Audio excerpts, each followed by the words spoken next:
There are treats for after. Should we go eat them and celebrate?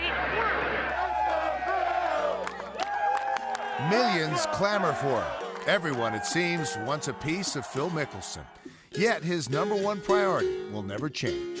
If there's any amount of money or if there's any amount of time that's going to have conflict with family, it's going to be family first. I would drink a case of you, darling, and I would still be on my feet.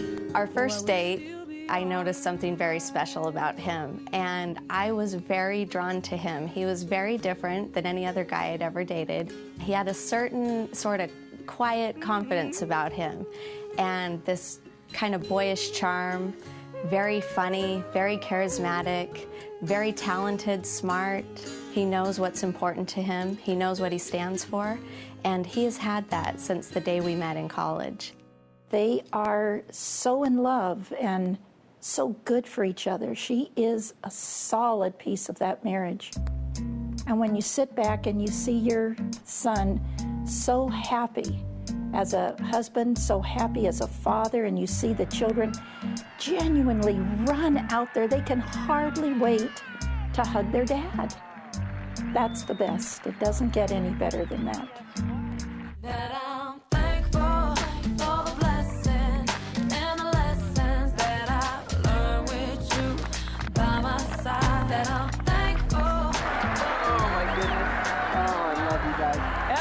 There's a magnetism that it's a gift.